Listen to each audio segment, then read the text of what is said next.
We wait for the forecast to be finalized. Now is the time to prepare for a possible hit. That's the message from Governor Rick Scott. Yesterday, he stressed the importance of being prepared and having a plan of action. He declared a state of emergency for all 67 counties in Florida. Governor Scott also says he'll be monitoring the storm over the next few days and working with emergency management officials to come up with preliminary safety plans.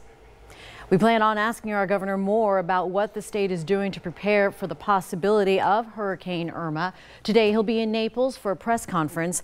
You can count on For Your Corner to be there to ask him the questions you need answered.